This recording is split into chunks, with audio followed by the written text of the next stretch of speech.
Ladies and gentlemen, distinguished guests and esteemed participants, a very warm welcome to you all to the HSBC Presents CNBC-TV18 SME Champion Awards Masterclass. Tonight we embark on a journey of knowledge and insight as we delve into the intricacies of SME export-import in the global landscape. In today's era of globalization, international trade has become a cornerstone of economic growth, with SMEs emerging as key drivers of this phenomenon. According to recent statistics from the World Trade Organization, SMEs account for a significant portion of global trade, contributing up to 45% of total exports in some economies. However, despite their importance, SMEs also often face unique challenges when engaging in cross-border trade, ranging from limited access to finance and resources to unfamiliarity with foreign markets and regulatory frameworks. The masterclass on the topic Export-Import, Navigating SME Export-Import in Global Landscape addresses these challenges head-on. It also offers SMEs practical insights and strategies to navigate the complexities of international trade. Through this masterclass, SMEs will gain a deeper understanding of the export-import process, including market research, logistics, optimization, financing options, and regulatory compliance. Armed with this knowledge, SMEs can then seize opportunities in foreign markets, expand their customer base, and achieve sustainable growth. By harnessing the power of international trade, SMEs can unlock new avenues for innovation, collaboration, and success in the ever-evolving global landscape. To set the tone for tonight's discussions, it is my pleasure to invite to the stage Mr. Srijit Nair, City Head Business Banking in Hyderabad at HSBC, for the opening address. With decades of experience in the financial industry, Mr. Nair brings a wealth of insights into the challenges and opportunities that SMEs face in the realm of export and import.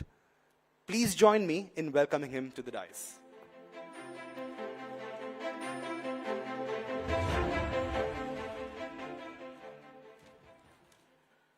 Good evening, ladies and gentlemen.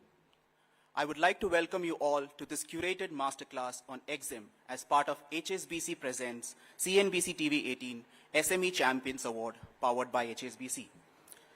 India currently hosts 63 million SMEs, with the projections indicating an anticipated growth to 75 million in the coming years at a CAGR of 2.5%. During the fiscal year of 2022, SMEs played a pivotal role, contributing 29% to India's GDP and accounting for 44% of country's total exports. SMEs also contributed approximately 36% of India's manufacturing output. Evidently, they are the backbone of India's economic growth, driving international trade and influencing the global economy. Today, we are gathered here to delve into the pivotal role which SMEs play in the global economic landscape and explore avenues to empower them in the realm of international trade. Now, some of you may know me, but for those who don't, my name is Srijit Nair, and I am the City Head for Business Banking in Hyderabad. I lead a team of extremely talented bankers who are united by a common purpose: opening up a world of opportunities to our customers, who are predominantly SMEs and startups. Contribution of SMEs to EXIM are integral to shaping the interconnected world we live in. In this dynamic landscape, SMEs find abundant opportunities, from accessing new markets to diversifying revenue streams. However, challenges such as regulatory complexities, market volatility, and logistical hurdles are ever present. Today, through this masterclass, we aim to unravel these complexities and illuminate the path forward. According to a recent survey conducted by Bluehost, Indian SMEs are rapidly adopting digital payments over cash, with 72% payments done through digital platforms as compared to 28% cash transactions. I strongly believe that adoption of digital technologies, incorporation of artificial intelligence and Gen AI, most importantly, partnering with the right domain experts presents them with a plethora of opportunities and promote future growth in this sector. And this is where an institution like HSBC, which has presence in over 62 plus markets, can play a pivotal role in empowering the SMEs in India. We at HSBC see SMEs as emerging corporates of tomorrow. Through our tailored financial solutions, which are fully digital, and a vast global network, we strive to be the catalyst that propels SMEs towards success in their international endeavors. Like I said at the beginning, we strive to open up a world of opportunities for our customers by providing them access to our global network. We have a decentralized, on-the-ground relationship team and product specialists who guide them in their day-to-day banking requirements. We are one of the leading foreign banks in the country for capital account transactions and FEMA services. We are one of the largest market makers with proven expertise in cross-border trade and forex transactions. Our initiatives and programs are crafted to be your steadfast companions in this journey. Lastly, today's Masterclass is not just an event. It's a platform for knowledge, exchange, collaboration, and best practice sharing. We encourage active participation, discussion, and sharing of experiences. It is through such interactions that SMEs can glean insights from industry experts and fellow entrepreneurs, paving way for the confidence and success in their global arena. In the spirit of collaboration and learning, let us embark on this SME Masterclass journey together. Thank you for being here, and I look forward to an enriching and enlightening session. Thank you.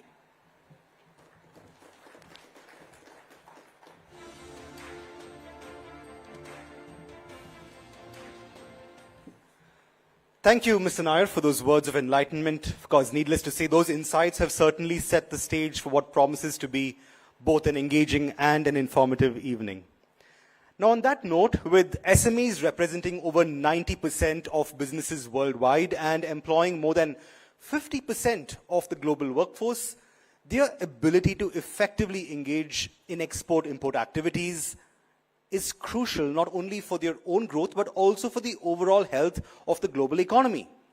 On this note, it is now my esteemed privilege to introduce our next keynote speaker for tonight's HSBC Presents CNBC-TV18 SME Champion Awards Masterclass. Please join me in welcoming Mr. Jayesh Ranjan, Principal Secretary of Industries and Commerce and Information Technology for the Government of Telangana. With his extensive experience in driving economic growth and fostering innovation in the state, Mr. Ranjan brings a wealth of knowledge and insights into the intersection of government policies and SME export-import initiatives. Let's give him a warm round of applause.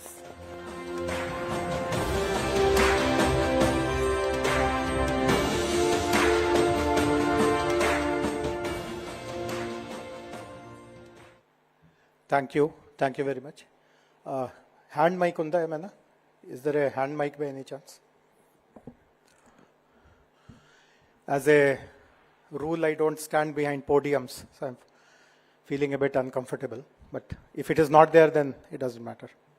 Unda mi dagra hand mic. Okay.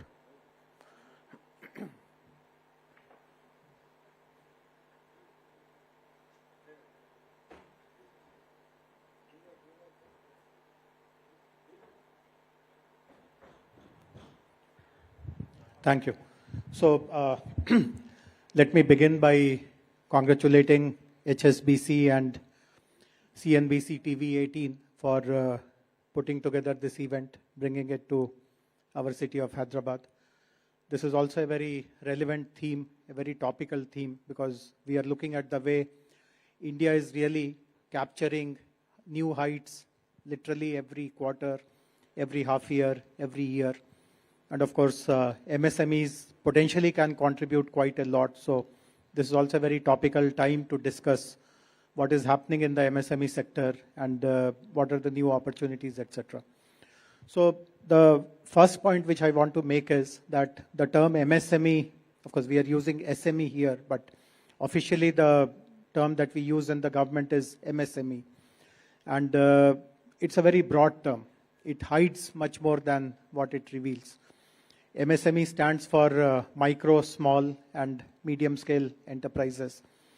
But if you look at the worlds of micro and small and medium, you will find vast differences. So when we speak of MSME, the umbrella term kind of, it shows that it is covering everyone, but it is, in my opinion, slightly misleading, because the challenges, the issues of micro are very different from those of small, very different from those of medium. So that is one difference. The other is that there are lots of differences which are in terms of sector, in terms of demographic, in terms of location. Many of the MSMEs which are, let us say, in and around Hyderabad, have a better opportunity of getting into export-import businesses, of doing well, as compared to someone which is operating in a rural area. Demographic is also very important. Many of the studies that I have come across, plus my anecdotal experience of interacting with MSMEs, has also shown that young generation entrepreneurs who are promoting their own MSMEs, who are better educated, their activities are much more focused. They are able to understand the market dynamics much better than those who are of an older generation. As many of you would aware, MSMEs have been in this country for more than 70, 80 years. Many of them were founded by promoters who at that time could not benefit from big college degrees or university degrees. But in their enthusiasm, looking at the opportunity, they started something which is now becoming old-fashioned. So, as I said, the differences are huge, but there are certain common threads also. In fact, just before this event has started, CNBC wanted me to give a few bites outside. And one of the questions which they asked was, what are the opportunities for MSMEs in the coming times? And I reflected on my own experience of dealing with MSMEs, and I mentioned something which I would like to repeat. What I mentioned was that in Telangana, in Hyderabad, in and around Hyderabad particularly, there are at least 7,000 plus MSMEs in this belt.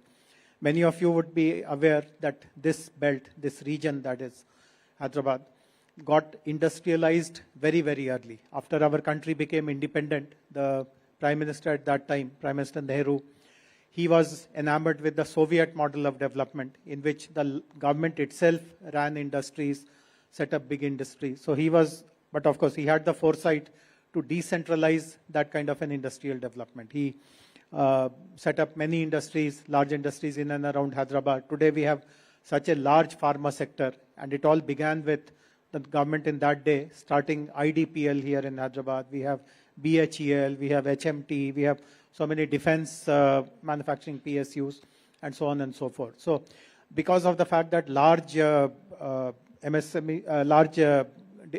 PSUs were there, they also at some point in time began to realize that they cannot manufacture everything. They have to allow others also to supply. And many of the vendors at that time were actually MSMEs. So since the decade of 60s, the process of industrialization is going on. As I said, there are 7,000 plus MSMEs in the manufacturing sector alone. If you include services sector, the number would be at least 5 times more. But I'm talking about the manufacturing sector for the present. Now, if you look at these MSMEs, you will notice that there is a huge spectrum. On the one hand, there are MSMEs who are today part of global supply chains. They're supplying not just in this country, but to some of the biggest global manufacturers across the world. And the export-import that the host spoke about, they have mastered it at least 20 years ago or 15 years ago.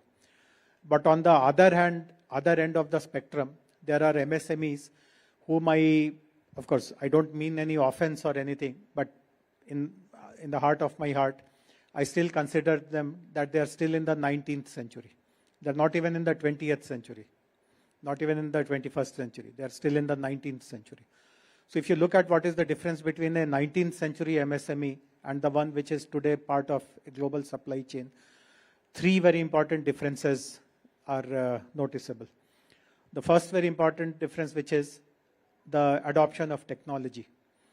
And by technology, I mean both kinds of technologies, manufacturing technologies as well as digital technologies. The 19th century MSME, the owner or the promoter will not even have an email address. He won't even know what is an email, how to correspond using an email. He's kind of that disadvantaged when it comes to digital technologies. While on the other hand, the one which is part of a global supply chain, obviously mail and all is a very common thing. They will have mails, but they will have many more things. They will have a full-blown ERP, they will have a website, they'll be doing lots of e-commerce. And more importantly, they will also be relying on lots of manufacturing technologies. They will have IoT devices, which reduces their power costs. They will be having lots of 3D printing, additive manufacturing, Industry 4.0, as it is called. So that is one very important difference on what is in the modern time successful and one which is really languishing in the 19th century. The question is that why can't they adopt technologies which these others are adopting? Now, I have interacted with quite a few of these kind of MSMEs also. Whenever I visit an industrial park, I see so many of them. Sometimes I ask these kind of probing questions. And after interacting with dozens of them, hundreds of them, I have come to a conclusion that it is only a mindset issue. Many of those promoters who are old-fashioned, obviously they did not go to any college, they did not have any university degree, and therefore they fear technology. They feel that technology is only for those people who went to a college, who is an engineering graduate, who can speak English, who understands devices and all that. All of which is a myth. I have seen absolutely illiterate people also. They're able to understand technology, they're able to deploy technology. They may not know how to code or how to understand the science behind some technologies, but they understand that this is practical, this will work, this will help me save cost, and so on and so forth. Another mindset issue relates to affordability. Many times when you speak about new technology, one immediate pushback which comes is that this will be very costly. I will not be able to afford that cost, which also is partly a myth. Some part of it is true, because to procure any technology, you have to pay for it. But every technology has two important features. One is that there is also a possibility of an incremental path. You need not implement it 100%. You can implement 10%, 20%, 30%. You can do it incrementally. And the second is that even if you spend more to acquire that technology, there's always a payback period, which typically is very short. You may spend money, but the kind of productivity, the kind of cost reduction that you will see using that technology, you recover all your investment maybe within a matter of 2 years or 3 years or something. So it's not that you made a dead investment and you'll be totally sunk.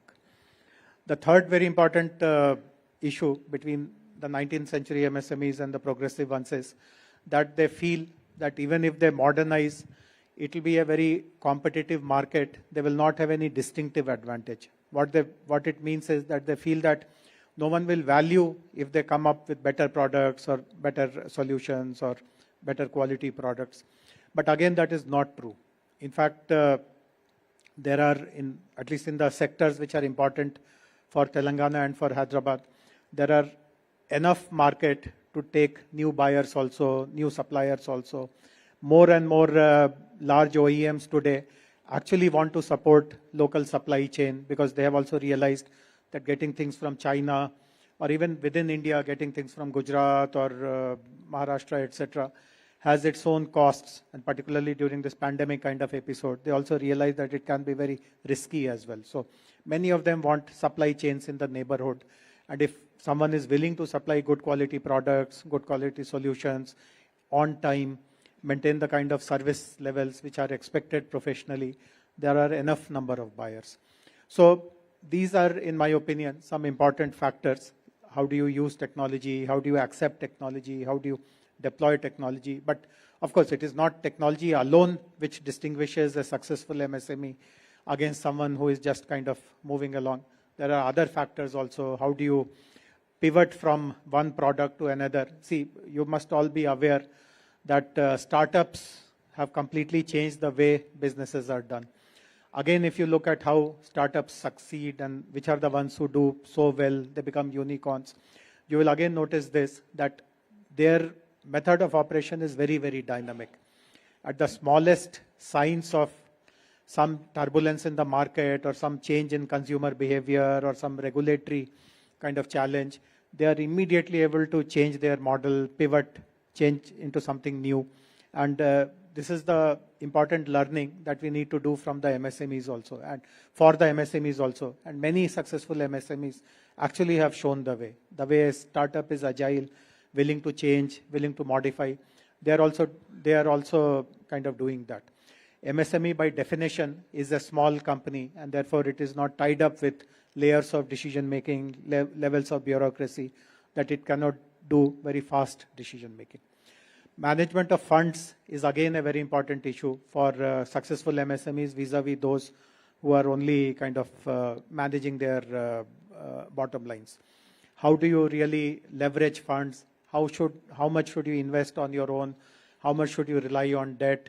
How do you service your debt? All these things are very important. And again, I notice that the ones who are in the 19th century don't have any clue on the modern methods of financing, etc. So hopefully when a bank like HSBC steps in to support MSMEs, etc., I think that shows lots of optimism that you can create awareness, you can guide them on newer ways of financing, etc. So these are some of the important issues which are relevant for MSMEs. And as I mentioned in the beginning, this is the most important time, most opportune time, because India is poised to grow enormously. And if MSMEs can grab this opportunity, they will get a bigger piece of the cake rather than anyone else. One question which possibly many of you may consider asking me is that if you have so many experiences, so much of understanding, so many ideas about MSMEs, what have you done about them? Because I have been in the government for a long time now, so this is a very valid question, that what have you done? If you know everything, where is it happening in action? So I can share something very interesting with you, that as all of you know, there is a new government in the state of Telangana. This is a very high priority area for the new government. In fact, the first instruction that I have received from Honorable Chief Minister, Honorable Minister for Industries, is to design a completely new policy for MSMEs. And I'm working on it. I'm almost there. I have put together a small team to do that. We have had lots of consultations. I'm ready to now write the first draft, possibly within a week or 10 days. Of course, if the election code of conduct comes in the way, we won't be able to announce it immediately. It may happen only after 2 months or 2.5 months. But if the code is delayed, if I get a time till the end of the month, we may be able to bring out the new MSME policy, brand new MSME policy, which addresses some of these shortcomings which I spoke about. The technology issue, finance issue, how do you access markets, how do you become part of global supply chains, what can the government do to support them? All these challenges that I spoke about are getting addressed there. So while nothing much might have been done so far, but suddenly in a matter of few weeks or possibly few months, you will see a lot coming out from Telangana, which I'm sure will become some kind of a national role model, a national template, and all of us will feel proud that we have become that state which is giving so much of support to MSMEs in a very targeted and focused way. So I welcome, as I said, HSBC and CNBC-TV18 for having these kind of conversations. And I would invite both of you once again, once our policy is out, to encourage these kind of dialogues once again, take feedback on the policy, spread more awareness, and hopefully the opportunity that I speak about repeatedly, that will really be grabbed by MSMEs in our country, particularly from Telangana. So I wish this masterclass all the best, and thank you very much for inviting me. Thank you.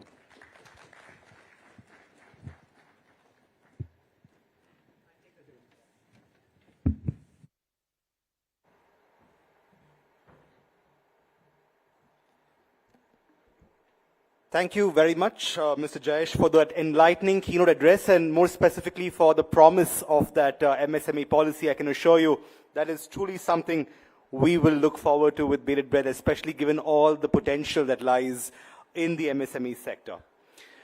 Now, moving on with an increasingly interconnected global economy, SMEs are pivotal players in driving international trade.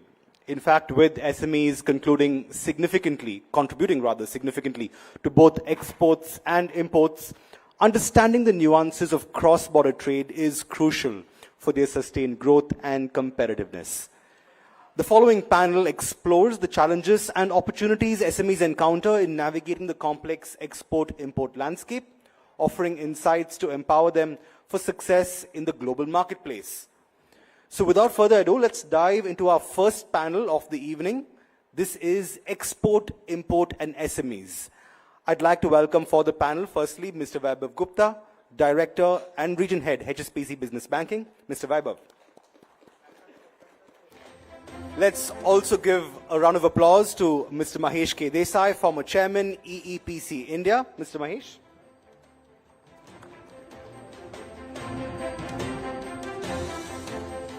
I'm sure we can do better than that, ladies and gentlemen. Let's welcome Mr. Bharani Arol, CEO of Tech Trial Solutions. Welcome, sir.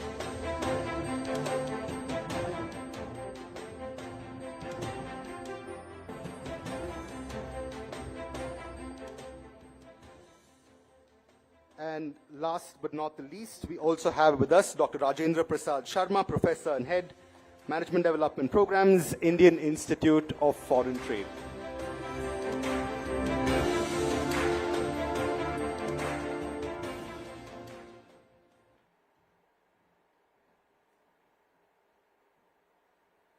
Firstly, thank you, gentlemen, for joining us on an evening where we're here to talk about everything MSMEs. I do have a ton of questions and a long list, rather, that we have with us in terms of questions that most people have on the top of their mind when it comes to this sector in particular. And I'm looking forward to hearing insights from all of you. But Web, if I could maybe start with you. Considering your retail and commercial background, I'm curious to know, how can MSMEs effectively utilize banking services to navigate the global world, of course, of challenges that persist themselves today, especially on the trade front? So as Mr. Ranjan said that, it's a very exciting time for all the SMEs, especially when we are seeing a big shift on the global supply chain perspective and where India is now becoming a big center. I think let me first clarify that, when you think of HSBC, probably the first thing which might come to your mind that we are only a bank for large corporates or for only multinational corporates, but that's not true. We are there for SMEs. We have a very sizable book now in the SME segment for both across India and especially in Hyderabad. So therefore, from that perspective, what we are seeing increasingly is that the amount or the number of SMEs which are exploring external markets is phenomenal. And that's, I think, where we see ourselves as a very committed player in terms of helping SMEs, in terms of identifying opportunities. For example, we have helped many clients to explore newer markets. For example, we have helped recently a client who was exploring a new market, dealing with a new counterparty, and that client wanted to check on the authenticity of that counterparty. And we, through our overseas offices, were able to help that it's a good party to deal with. And that's a wonderful example that you bring up there, Weber. But I have to ask you, what are the common financial hurdles you think that SMEs often face when seeking out banking services? And what's the best route to overcoming these? I mean, lack of capital, okay? Obviously, banks or financial institutions have a certain limitations to fund the debt, okay? But if you are, and if the financial institution like us can come out with innovative products, and that's where I think we as a bank has been able to find a bit of a niche for ourselves, is that we don't differentiate between SMEs and corporate clients. In fact, our organization structure is that SME vertical is actually part of corporate banking. Okay. So what happens is that the expertise which is available for a large corporate or for a mid-sized corporate is the same level of products, services, and expertise is available for SME customers. So we have had plenty of customers who have come for trade finance products, which we can structure the products. Okay, so the structuring of products is very important. And how do you understand the need, client requirement, whether this product will be suitable? It's like, you're going to a doctor, and there's obviously a Google to tell you a medicine, but you go to a doctor for a particular, a treatment. And I think that's where we understand what is the history, what kind of transaction is coming, what kind of goods are there, what kind of trade cycle is there. I think understanding the trade cycle is the most important thing, and who are you dealing with? All right. So I think that's become something a most important factor for us. Thank you very much for diagnosing that. So let's move on to the more brass tacks now. Mr. Mahesh, considering EEPC India's recent foray into Tier 2 and Tier 3 cities to actually boost engineering exports, What would your suggestions or recommendations for MSMEs or SMEs rather be when it comes to strategies to boost their export and import activity? Is there a playbook? What are these rules that govern such strategies? No, I think that should be fine by now. Yes, go ahead. The first thing, see, I am a practicing and sustaining exporter from 1975. So I have seen the all global ups and downs. Now taking export to Tier 2, Tier 3. First thing is the awareness. There is a world outside their district. There is a world outside their state. Their own product can be exported. Now what they have to do to get into this? So EPC, we organize awareness program. First, what is export? For them, selling the product is next door or to the next city. Now to go to the next level of export, what will they require? What is LC? What is banking? What is so many things. So we hold those awareness program. We take them to successful exporter. We bring foreign delegations from outside and bring these people from small, say from Warangal or from Kolhapur or Bellary or from various parts. And sometimes we take them, select them, who show some interest to the advanced countries and show them what they are doing in their own product. So this is the first step. All right. And I completely agree with you. Awareness that at the end of the day really plays the key role, and that's pretty much why even we're doing an event much like this in terms of bringing MSMEs and SMEs, to the drawing board really in terms of what needs to be done and what can be done. And if there's someone who knows awareness better than most of us, it's Professor Rajendra. Thank you so much for joining us. Can I get your insights, Professor, in terms of the expertise that you have when it comes to export success and penetration of international markets? What are some of the strategies you feel that SMEs can adopt when it comes to exploring new markets and successfully penetrating them even beyond merely exploration? So as most of you know, I come from Indian Institute of Foreign Trade. That's country's premier teaching, training, research, and consulting organization in the domain of international business. When it comes to the success factors, the most important worry that an SME would have is that there are so many countries. There are as many countries as the number of bones in our body. So most of them happen to make a mistake and they probably start engaging or do business only with some country or some place where they have some little connect. Now that's wrong. That is one area where, MSMEs have been failing. So I would like to answer this question, considering this Rudyard Kipling's framework of WS. There are so many questions. So if you look at some question, first of all, why? Why is it that, an SME should export? Is it just a fashion or an aspiration, which is that I want to be exporting?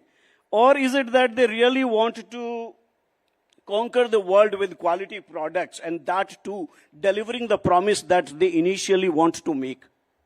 You know that it is some SMEs who have spoilt the name of the country abroad.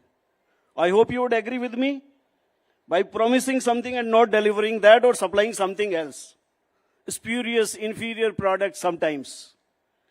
So, IIFT, we always endeavor and exercise this kind of mindset that there should be professionals.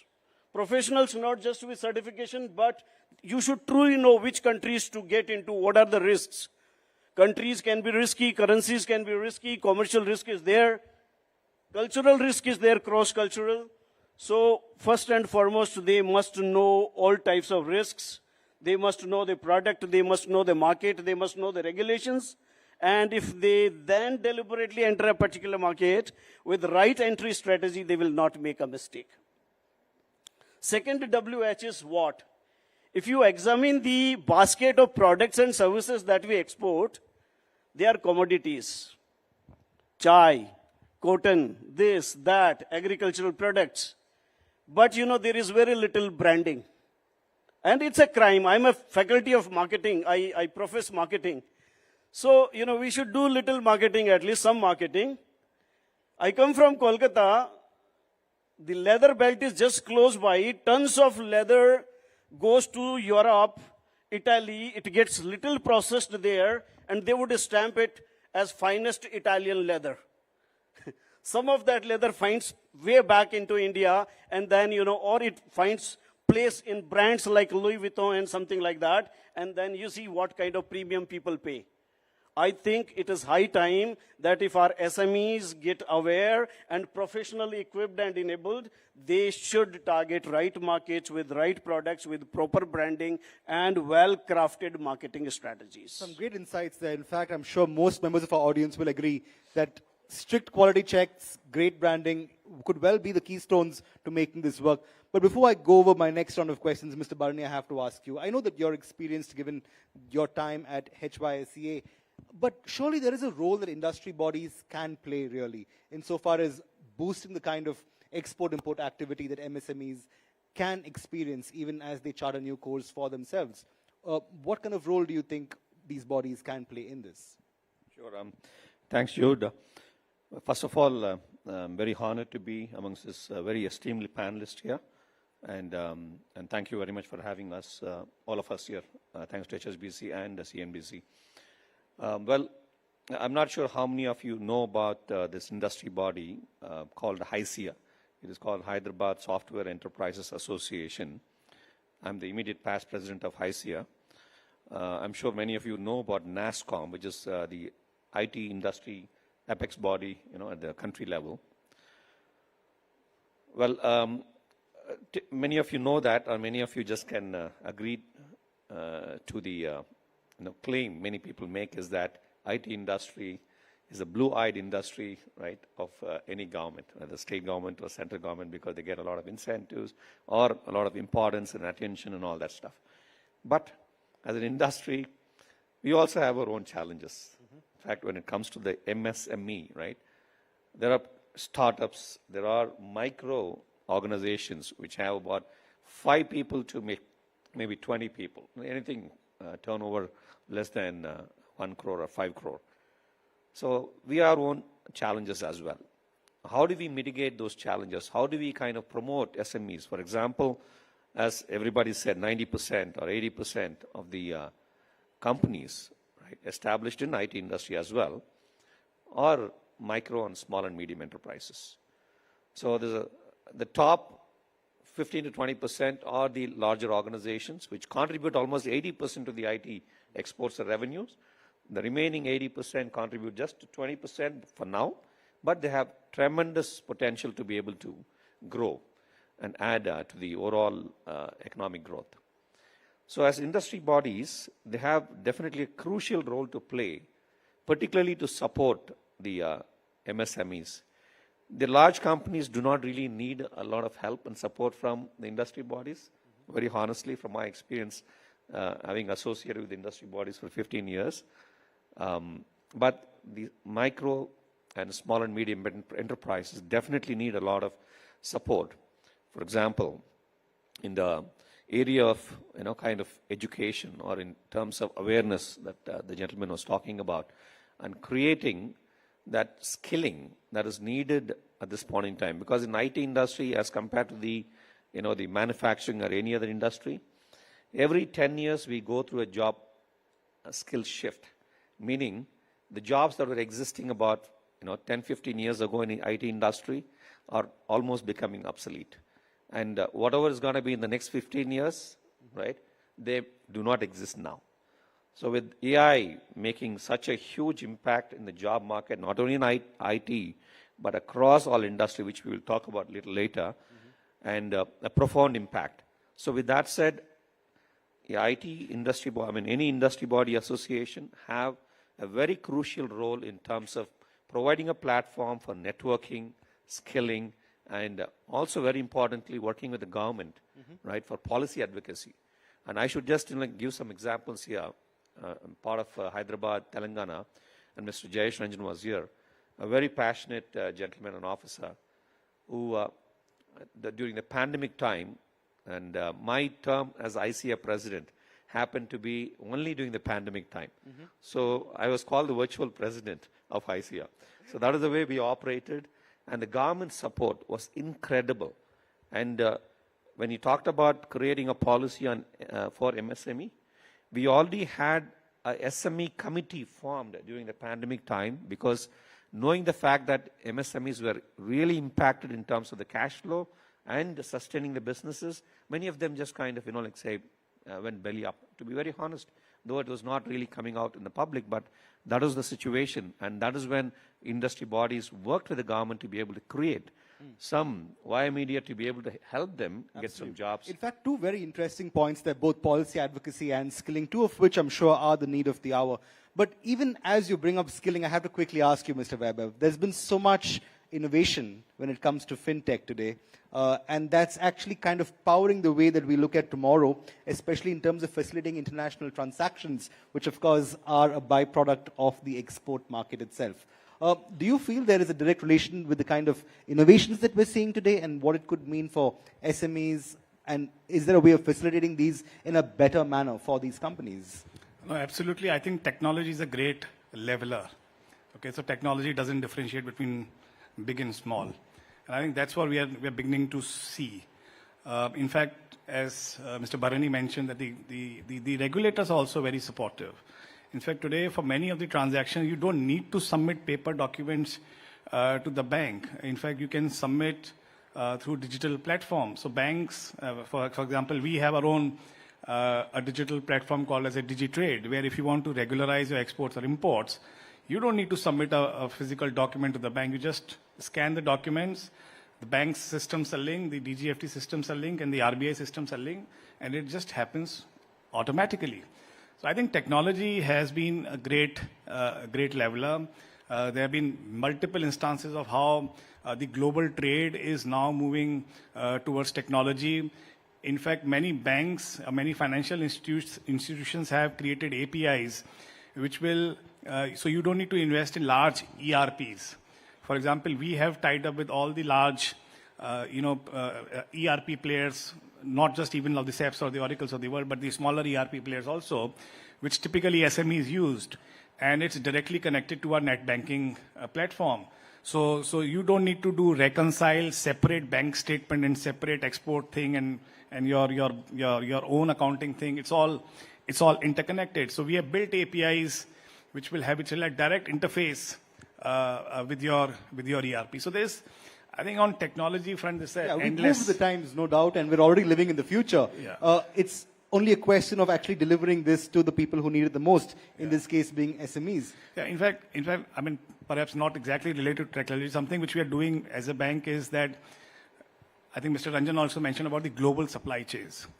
And I think if you look at the global supply chain, one thing which is very, very clearly coming out is the sustainability aspect. I think the global international players who want to move or deal with supply chains are now increasingly becoming conscious of sustainability.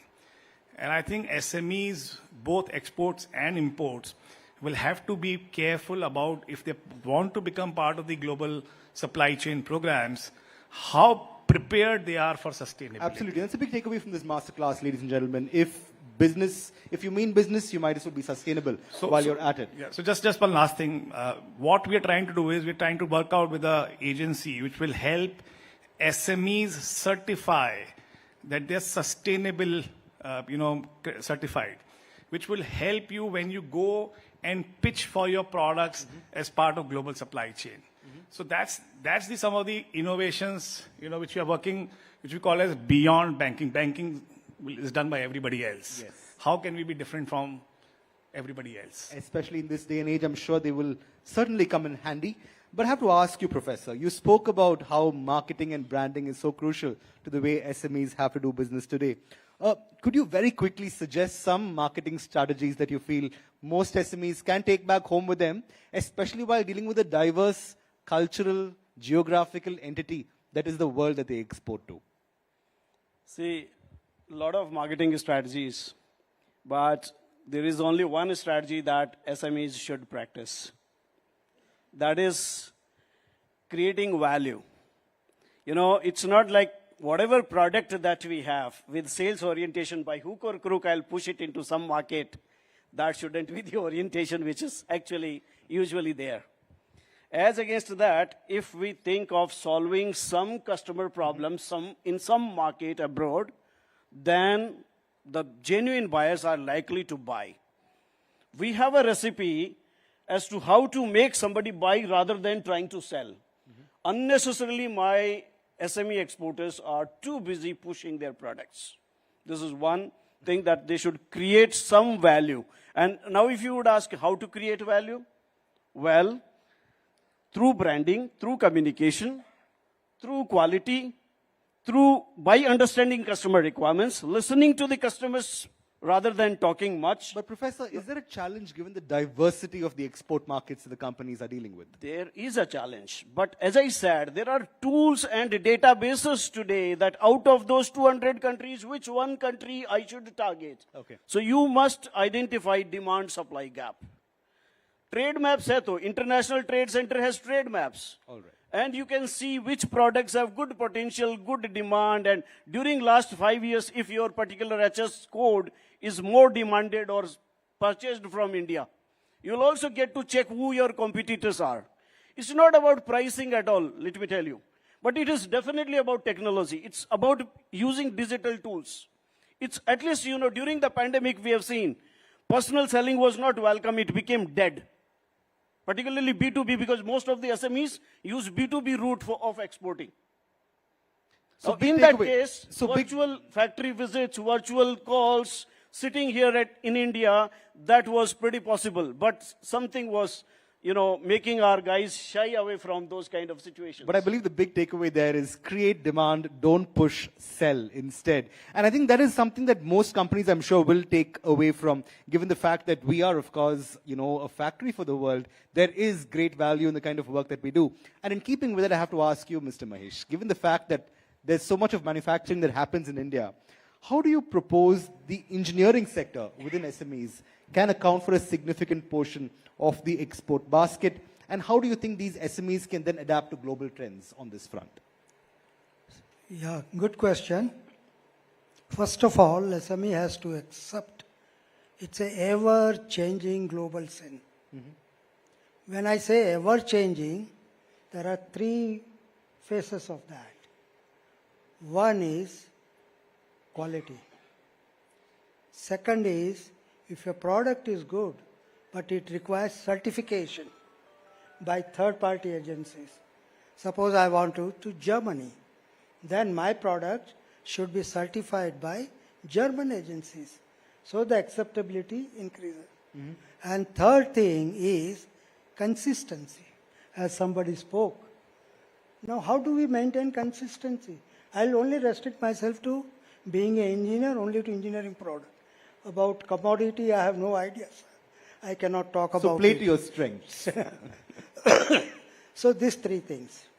Now, what we require is today, I can tell you, today we are in very, very exciting times for SMEs. Our products are accepted, recognized, and people think that Indian SMEs can do it, can also deliver it. The only thing is consistency in quality and consistency in supply, volume. These are the things. And for that, we need, like him, timely finance. All right. Even if they delay 2 days, I will have problem. And that's why the first question was, of course, to the banker on our panel in terms of how the banks can help us.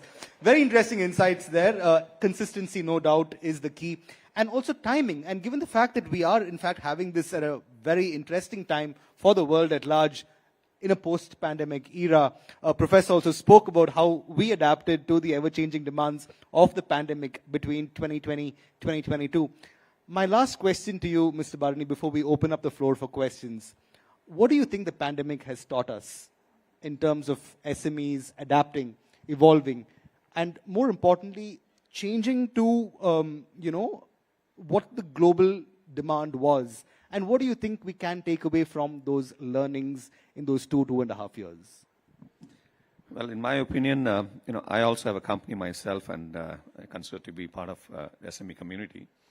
Very importantly, pandemic taught us to be prepared for the unprepared situations. Large organizations, multinational organizations had risk mitigation strategies, huge policies, but none of them, right, could address what we went through the last 2 years. They had to totally readdress the risk mitigation strategy. So we were never prepared, and I would say not even 1% of the entire population in the IT industry, I would say, right, were prepared for that. So that is number one. Number two, how agile we were to be able to adapt to a situation and then reinvent, readjust ourselves. So that was a big learning for us, right? And third thing is, how do we be able to, reskill our resources proactively to be able to anticipate what is really, coming up. For example, pandemic taught us to be virtual. Professor talked about, virtual, right? And the virtual thing was never heard of in the past. And even we thought, IT industry, that we would be able to operate virtually. And believe me, within 3 weeks after the pandemic hit, 90% of our employees, right, we're talking about more than 7 to 8 lakh employees in Hyderabad, were moved to the respective offices. Thanks to the regulatory body that, he was talking about, the SEZ of the world, STPA of the world, they're very, very supportive for us to be able to do that migration from work to, home, right? And those transitions could just, make us and our, industry sustain. Believe me, during the pandemic time, IT industry did very well. Well, we don't wish for another pandemic, but still. There was an IT boom. I completely support absolutely, that. And absolutely. the fact that we'd see the world operate in a manner that we'd never seen it before. Absolutely. In fact, there was a meme that said that while Skype may have been early to the game, Zoom timed it just right. So talk about the kind of circumstances that we see, when a black swan event like this occurs. But, on that note, Mr. Vaiba, I have to quickly end with you before we open the floor for questions. Given this ever-evolving landscape and given the fact that times change all the time, what strategies has HSBC adopted in terms of helping SMEs get more export ready and look at these global markets? Very quickly, if you could wrap it up with this. No, I think timely availability of the finance, I think, has been the common point. For example, I think there are geopolitical challenges which are happening. Now, for example, we recently got some messaging that, because of this whole geopolitical situation where the airstrikes are happening, the shipping routes are changed. Okay, now that shipping routes changed have led to increase in the lead time for the delivery. It has led to the increasing in costs, and therefore, how can we help customers on that? Can we extend the credit which we offered, say for a 90-day or a 120-day to a further period, because these are exceptional circumstances. So I think the financial institutions who are well prepared and are able to understand the global challenges which are happening. Okay, now I believe there's a news that the water levels in the Panama Canal have gone down, and hence the ship routes have changed completely. Now, many people may not be aware of this, but that has led to increase in various other costs. How do you, therefore, the profitability which you had expected from a particular trade has significantly reduced because this was not expected. But therefore, can the financial institute support in terms of extending the credit further, because this is an exceptional situation. So I think some of these things we do evaluate on a event-to-event basis, advising exporters and importers on currency movements, because foreign currency risk is a big risk. So how do you advise whether it's the right time to hedge your financial transactions, protect your profitability, protect your cost? I think some of these things, as I said, we offer it to corporate customers, and the same expertise is available for the SME customers. All right. Hedging and moving with the times, I think, has been the continuing theme of the discussion. And on that note, let me throw the floor open to the members of our audience. If any of you have a question for any of these gentlemen, may I recommend that you put your hand up. A mic will be passed to you. I would urge you, ladies and gentlemen, to keep the question very brief, firstly, and secondly, end it with a question mark, so as to ensure that we ask a question to the audience and we get the Q&A flowing in a very efficient manner. I'll start with the gentleman there. Yes, sir. This is Divakar with Avishkar Soft Labs. So we spoke about value, sales and marketing. There is one thing we can learn from software industry, IT industry, the valuation. Most of the SMB companies, they continue to create value, but they, in equal intervals, if you add more valuation also, like how without anything, the IT companies are creating huge valuations, there is no value, definitely there is going to be a gap. So I just want your opinion on that. Thank you. Who's your question to? To Bharani. Okay, all right. Well, I think, my opinion, the value and valuation are two different things, right? I mean, of course, valuation depends on the value that the organization brings. And today, a services company doesn't really get valued to the extent a product company or anything that are very much into innovation, ecosystem. So I think today, IT industry being what it is, I'm sure you see a lot of valuation as compared to the manufacturing or maybe pharma is also different, something very similar to IT, the life sciences particularly. But in my opinion, there's a lot of productization happening in the service industry as well. Unless otherwise we migrate from service-oriented company to a product-oriented, solutions-oriented, our valuation is going to be declining as we move forward. This is for sure.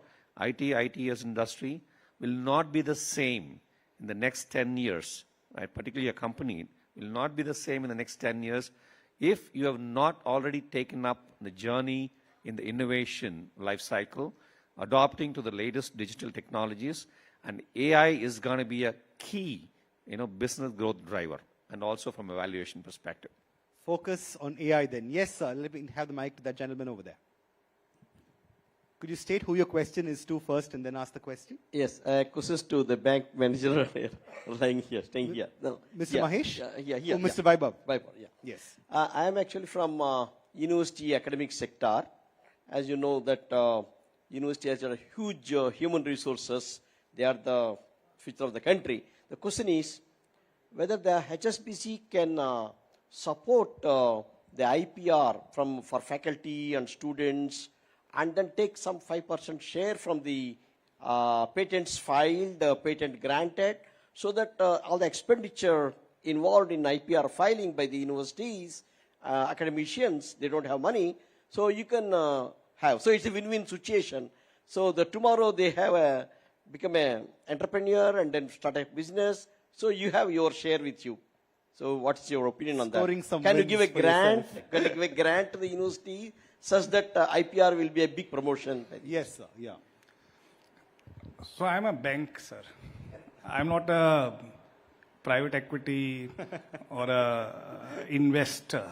Okay, I am a custodian of public money, which takes money from public and invest and give loans, and hence I have a fiduciary responsibility.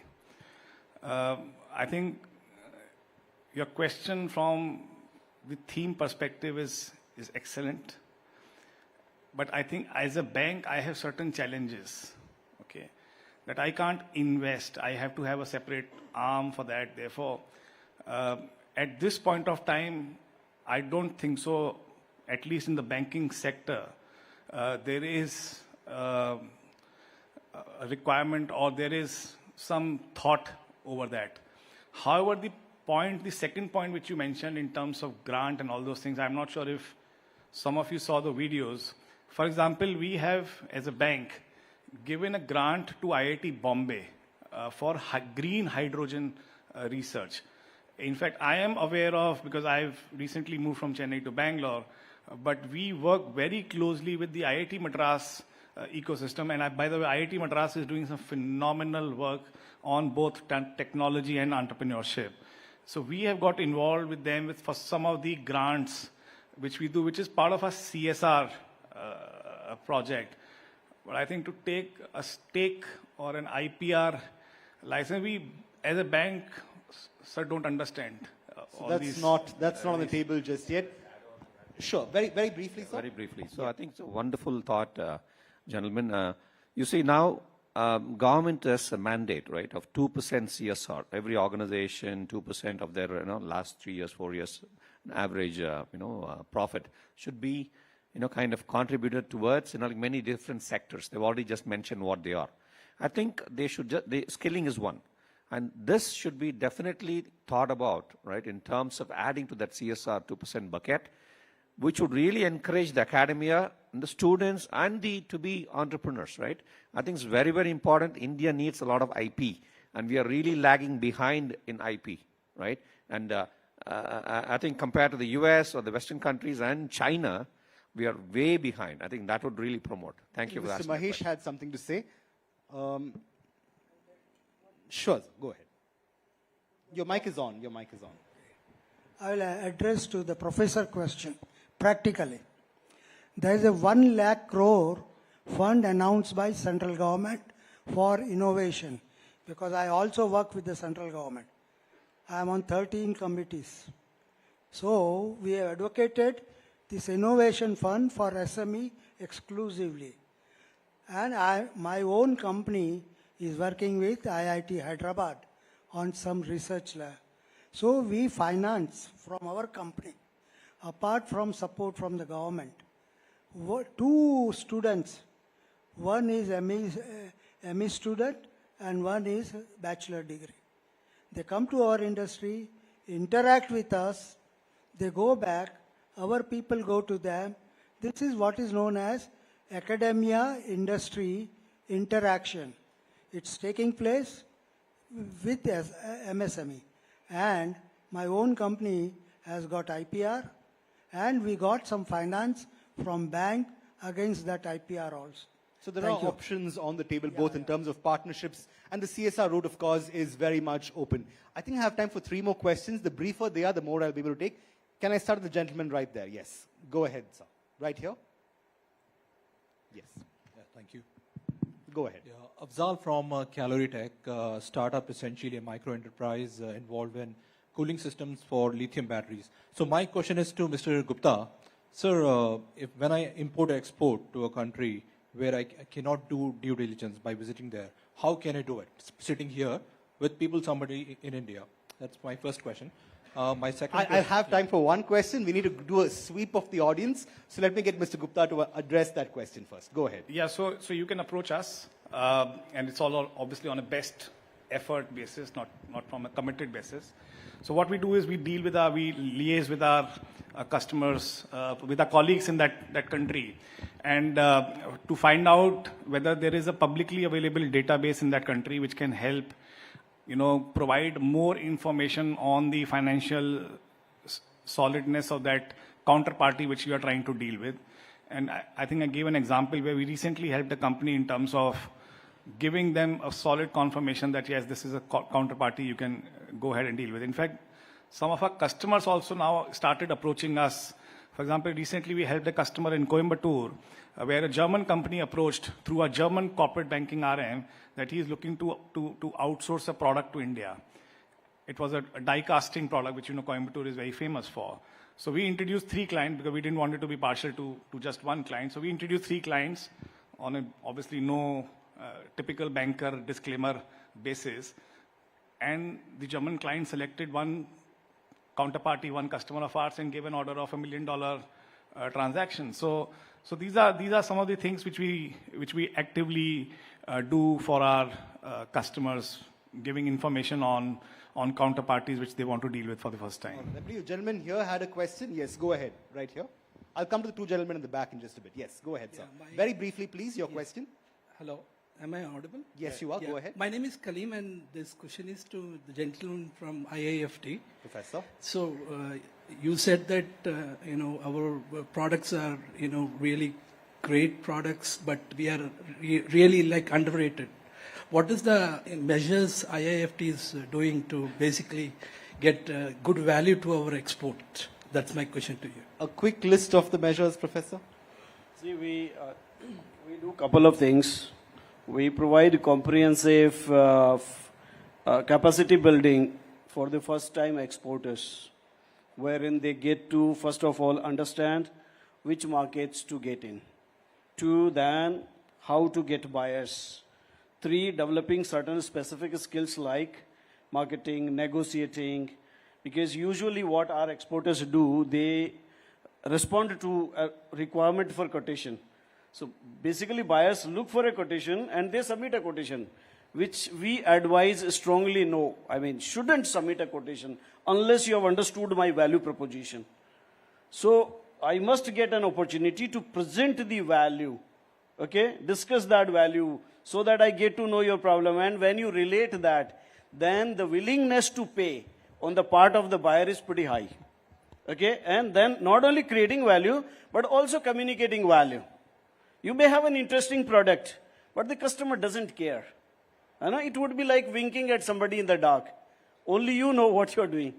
So if you really want to do that, then a lot of things like even finance, international finance, international economics, international. So everything that IIFT, because you're looking at measures that IIFT suggests, we do everything which is required for internationalization, right? International business strategy, international business negotiation, international, logistics, supply chain management, how SMEs can participate in the global value chains, everything. And even our courses on communication and sales, they are also, laden with cross-cultural connotations. For example, if somebody is, was transacting business with a sheikh in Gulf country, and it was Ramadan month, pious month, and this guy like business like that. So gentlemen, I think I'll have your LC by the end of the day today. Now that guy, he answered, Inshallah. Ab kya samjhoge usse? Now how to understand how to communicate in these kind of markets, that's also pretty important. Absolutely. And I think that relevance is so important for the kind of global environment that we live in. The world is our oyster. I believe I have one last question to take. The gentleman in the red tie. Yes. Can we have a mic over there, please?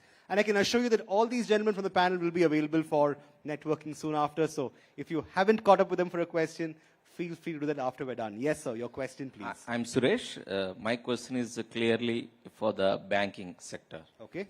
As we your are favorite today. Go ahead. It's a clear-cut statement which I am giving. There is 2 kinds of practices which we are doing. One is by selling the future easily, people are getting the huge amount of whatever the financial support. And second, the people who are really creating something, and they are back, there is some kind of, by AI tools, making as important entrepreneurs. The artificial intelligence cannot declare a human beings as an important. So in this regards, we need to look at different perspective, how the entrepreneurs are creating the value, how the entrepreneurs are creating the time. So your question would be, sir? My question is clearly for, by selling future, you are easily giving the financial support. But by doing everything in a clear-cut manner, by hard work and everything, you are declaring with the AI tools. So what is your question to Mr. Vaibhav? This kind of oxymoron practices, how the banking system can eliminate. That is my question for the financial support for the SME.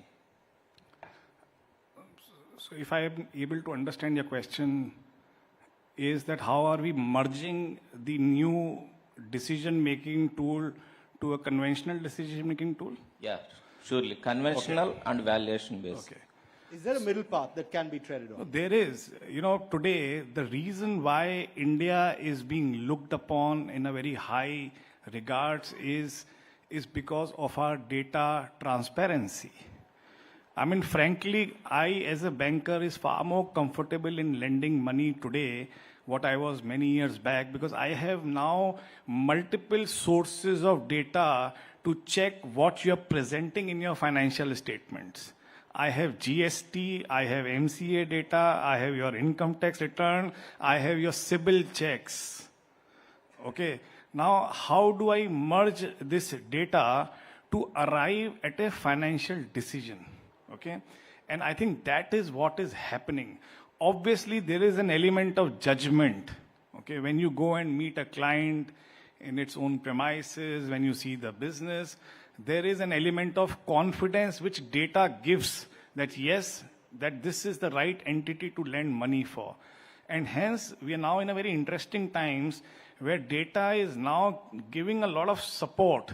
There is massive amount of data which is flowing. I'm sure. So in conclusion, I think data is here to stay. Data is here, which AI is is here to stay. But I think a judgment call would also be made based on an equilibrium process. Exactly. And that's fair enough. I think we can't do away with human beings, but data and AI are undeniable parts of the reality that we live in today. On that note, thank you so much, dear panelists, for that invigorating and invaluable insights that you've offered by way of the day-to-day challenges faced by SMEs in the global marketplace. Let's give them a big round of applause, ladies and gentlemen. Thank you so much for doing this. I'm told they will be available for networking later, so please feel free to catch up with them and do get all your doubts and questions cleared. Thank you. Thank you, gentlemen.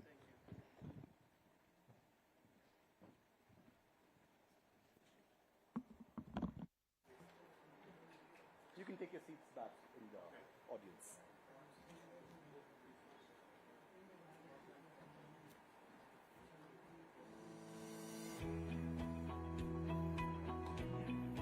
All right, another round of applause, ladies and gentlemen. That was truly an informative panel discussion, something that the evening has really looked to in terms of a direction and trend. Now, moving forward, in the realm of international trade, policies play a pivotal role in shaping the landscape for exporters and importers alike. The next discussion delves into the intricate web of trade regulations, agreements, and governmental interventions, offering a comprehensive perspective on how policies impact the export-import activities of businesses. From tariff negotiations to regulatory compliance, let's gain valuable insights into navigating the complex policy terrain and leveraging it to drive growth and innovation in global trade. Ladies and gentlemen, it's time for our second panel discussion on export-import, a policy perspective. I'd like to welcome Dr. E. Vijaya, faculty member and EDC, IC National Institute for MSME. Give her a large round of applause, ladies and gentlemen. And Mr. Meela Jayadev, president of FTCCI. Let's extend a warm welcome to both our guests for the next panel. I'm sure we can do better than that. A big round of applause for the lady and gentleman on stage.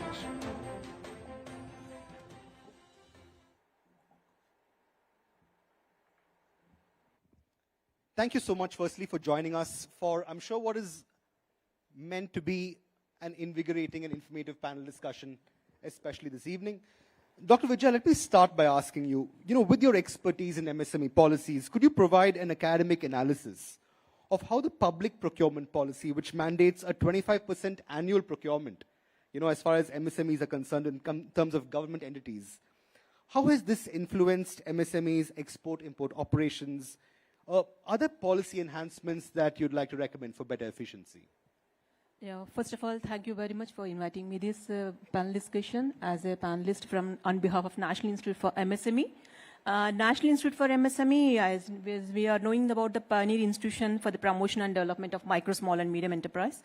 And we are basically focusing on supporting the MSMEs towards the implementation of the policies and guiding them towards the better success. Because we are knowing about that MSME sector is the key engine for the growth of any sector economy. And we are moving towards achieving this 5 trillion economy.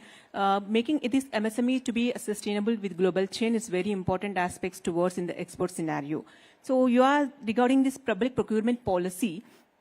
As per the public procurement policy of 2012, it is making mandatory for all the central government ministries and departments and also the CPSCs to procure minimum 25% of their annual procurement from the MSCs. Because this is an opportunity for MSCs to enhance the procurement facility, getting the market facility linkages with the government bodies.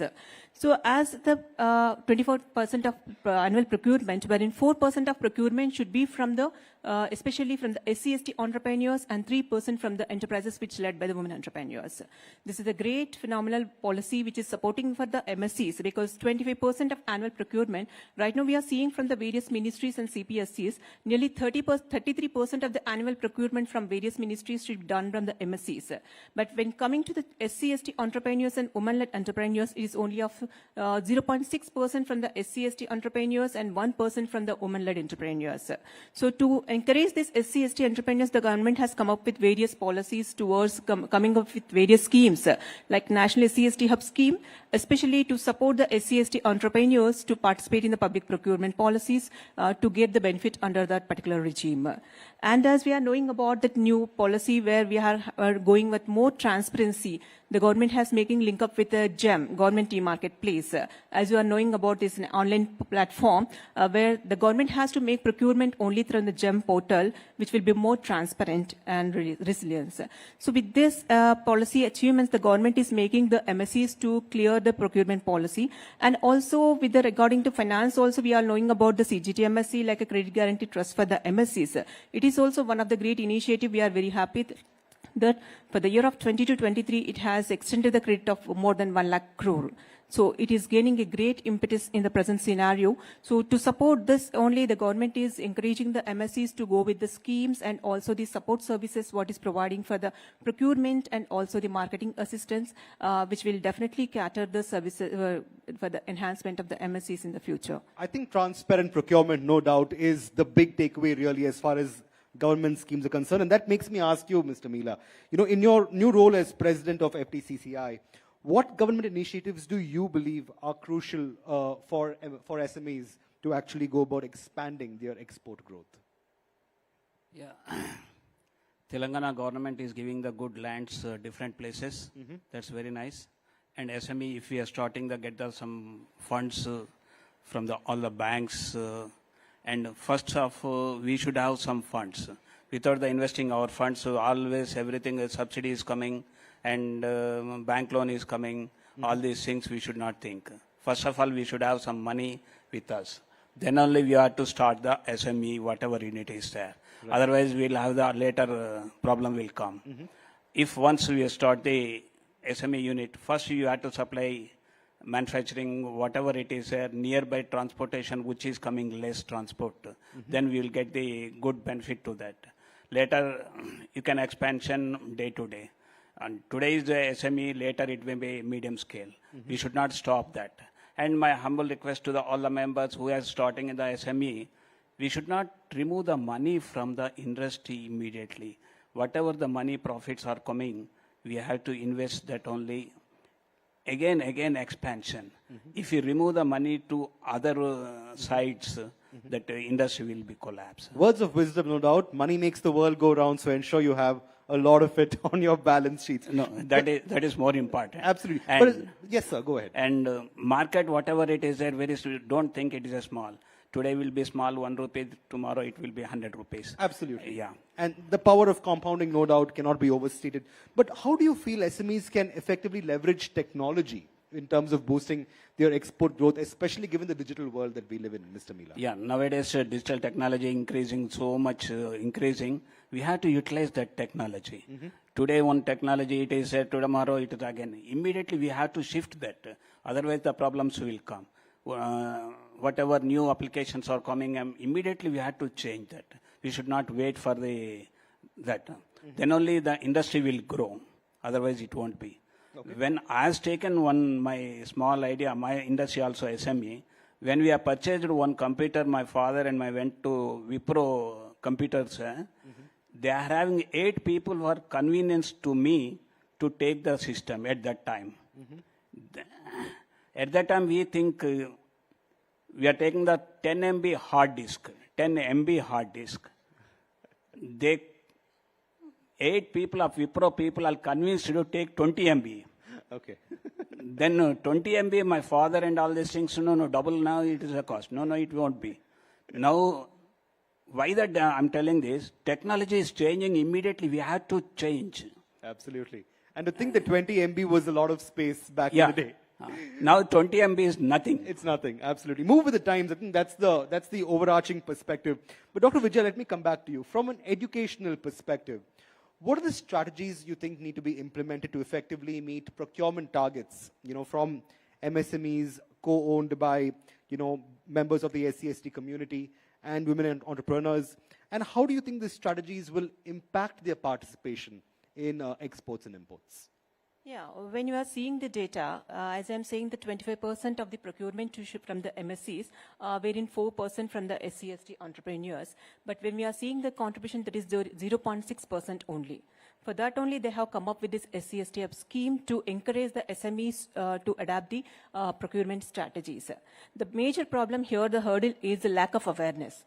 They are facing a lack of awareness about the government support regarding the various schemes, how they have to approach the documentation procedures. And we are seeing very happy that 63 million MSMEs are there in the Indian economy, wherein only 3 crores of MSMEs got registered on the Ujjam portal.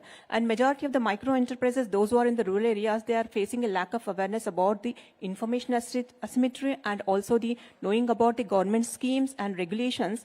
These are making them to be facing the trouble in reaching the global, domestic and also the international markets.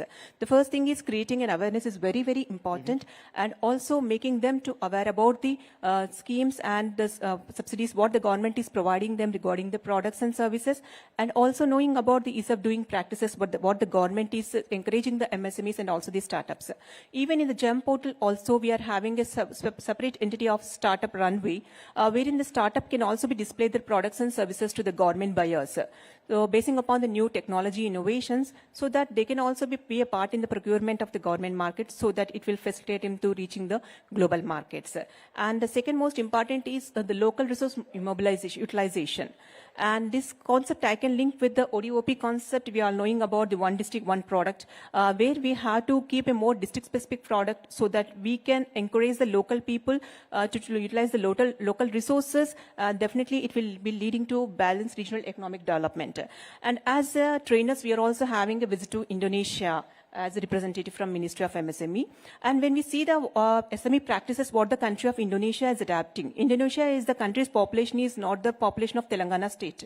But whatever the practices that is adapting for the SMEs growth in Indonesia, that will be really learned for all the MSCs in India. And they have started this OVOP concept long back to promoting their one village, one product. When we are visiting the ministerial conferences, all the ministry officials are wearing the boutique dresses. We are very much wonder why all the officers are wearing the boutique. So they are saying that boutique is the national product. First of all, we want to make our product to the local to the global. First of all, we have to promote ourselves so that it will catch the concentration of the people and all the officials. So that is what the practices, and they are giving the major priority for the local communities. And when we are seeing about India also, 90% of the micro enterprises are in the village areas where they were involved in the various artisans and various hand techniques. So we need to promote them to encourage them to come up with this link up with ODOP concept. Definitely this is one of the strategy and the scheme which will support the MSMEs to come onto the export horizon. Rightly said. I think access, opportunity and visibility would be the key pillars to actually go about making this a reality, in ensuring that export-import opportunities are all inclusive in the Indian export MSME ecosystem. But Mr. Mila, coming back to you, I know for a fact that you emphasize a whole lot on renewable energy, particularly solar energy, rooftops, EV ecosystems, and logistics infrastructure. How do you envision each of these initiatives shaping the future of SMEs? What strategies do you think SMEs should adopt when it comes to actually catapulting or climbing on these emerging trends as far as renewable energy is concerned? Yeah, renewable energy is future technology is going on. First point, main problem in renewable energy, still now there is no storage of battery is not much.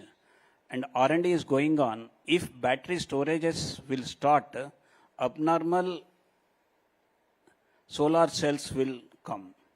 Day and night, when the charging stations are there, in the day charging and the night also that batteries will work. That R&D is going on. That is very, very important to the nation. The EV vehicles I think 2040, all the 50% of the vehicles will be changed to the EV vehicles. And main problem why now it is not coming, when the EV vehicle is continuation, all the vehicles immediately come, there is not that much power for charging. Again, that's the problem. Because of that, it is not coming. Only energy, this solar energy will come, then only the problem will solve. Waiting for the everyone for that, more industry has to come in Telangana, in India, Andhra and Telangana. Still now we are importing more cells from there. We have to arrange so many industries, there is opportunities there for electronic, all these things. Okay, indigenous solar installation. Solar installation and solar cells also manufacturing is required for MSME industries, can be manufactured. Absolutely. In fact, there is a key thrust area, especially given the fact that sustainability is a key talking point today across sectors, especially within SMEs itself. Over to you, Dr. Vijaya. In your academic view, what are the key strategies for better integration of SMEs as far as the global supply chain is concerned? And additionally, how can institutions actually help with this migration, especially given that supply chain is one of the key focus areas in any discourse today, even involving SMEs? Yeah, as you are suggesting that sustainability is the major integral part of the economy in the place, and you are knowing about the economy is moving towards the ESG practices, environmental, social and government practices. So wherein that is focusing for the large companies, how best we can bringing the MSMEs into that value chain, so that will be the greater aspect to make the MSCs to participate in the global supply chain value. And that is the first thing. And the second also thing is that integrating this cluster development approach also, like we need to focusing upon the cluster aspects in the various areas, so that we can link up the producers and stakeholders, so that we can bring in all the competencies and effectiveness. So this is also another strategy that we can take up. I feel these two are major in the present scenario for this. I think the bottom line is quite clear. Better education, better opportunities, better accessibility, and all-inclusivity is a key, even as renewable energy, especially solar energy, like Mr. Mila was mentioning, is in fact a key component to actually going to the next level. On that note, a big thank you to both our esteemed panelists for being part of this discussion, for sharing their expertise and perspectives on this crucial topic, and offering a comprehensive view of the policy landscape shaping SMEs, export-import ventures. Thank you very much, Mr. Mila and Dr. Vijay. Thank you. Yeah, thank you.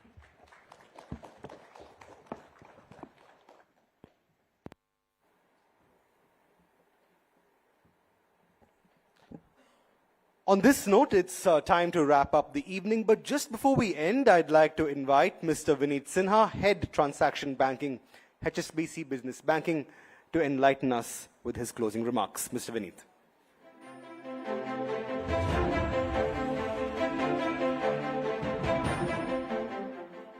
Thank you very much. Good evening, ladies and gentlemen. On behalf of HSBC, I would like to pay a huge amount of thank you to everybody who has taken its time out to attend the SME Champion Award Masterclass, specially curated in Hyderabad. Now, the way we look at the SMEs, everybody say small and medium enterprises. The way I look at it is, this is not at all small. This is smart enterprises, absolutely smart enterprises. And why I'm saying so? Because there are, as ma'am rightly mentioned, there are 30 million SMEs which are registered under Udyam. There are 63 million SMEs in India who's contributing, making India the developing Bharat. That's the second thing. Why? And before I would like to, before wrapping up the session, what is more important here to understand is there are a couple of themes which repeatedly came across the discussion. One is the awareness. The second one is the opportunity. Now, the opportunity is huge, absolutely huge. What is missing in the entire ecosystem that we are not doing a lot of beating the drum and creating the awareness in the market. A lot is available by the government, by the nodal agencies, and by the knowledge partners we have on the street. So my appeal to all the SMEs here is there is a lot of information available thanks to the government who's working on a robust system and producing the data, which my colleague also mentioned here is what the bank will kind of look at while lending to the SMEs or helping the SMEs to go, beyond borders or to spread their businesses. In the next 30 odd seconds, what I would like to mention here is some of the questions which arise in the mind of people. Why HSBC? Because this bank is always being rated that this is being made for all the big boys on the street. Unfortunately, that's not true because we bank with thousands of SMEs in India and we are helping them because they are helping us to grow. We have been helping hundreds of SMEs to cross the border, spread their business. One of the points which was coming out in the discussion is, can you help me to grow my business? The answer is yes. I can thumb the table with a lot of confidence saying if you want to kind of look for a new buyer, a new counterparty, bank like HSBC can certainly help. And more so because international comes quite naturally when you name HSBC as your knowledge partner. Before banking partner, knowledge partner is absolutely important. For an example, our study and the customer intelligence report also suggest that customers always borrow in a conventional model. You borrow at around 8, 9%, 10% and do your business. There are a lot of smart financing available to bring your cost down. There are a lot of government subvention available to bring your cost down. For a simple cross-border transaction, all the SMEs in India can borrow in foreign currency vis-a-vis borrowing in Indian rupees. All the SMEs in India can also maintain the EFC account in multiple currencies. So if you have foreign currency obligation of making payments to your, towards your import, you can reach out to the bank and ask for financing, not only in India, but also cross-border. So for an example, if you are importing a machinery, irrespective of the cost, and most of the imports currently is happening from the European countries like Germany and some part of China's as well. Now, a simple product called Usance Payable at Site. Your seller on the other side can get the payment instantly. Of course, there will be a bank in the picture, and you can pay the outstanding to the bank upon maturity of the loan. So simple product redesign. What is missing is the awareness. So on that note, thank you very much. You have HSBC colleagues on the ground here, and we'll be very happy to help and create the networking through knowledge sharing. So thank you very much. We have drinks outside, and we are happy to kind of collaborate further from here. Thank you very much.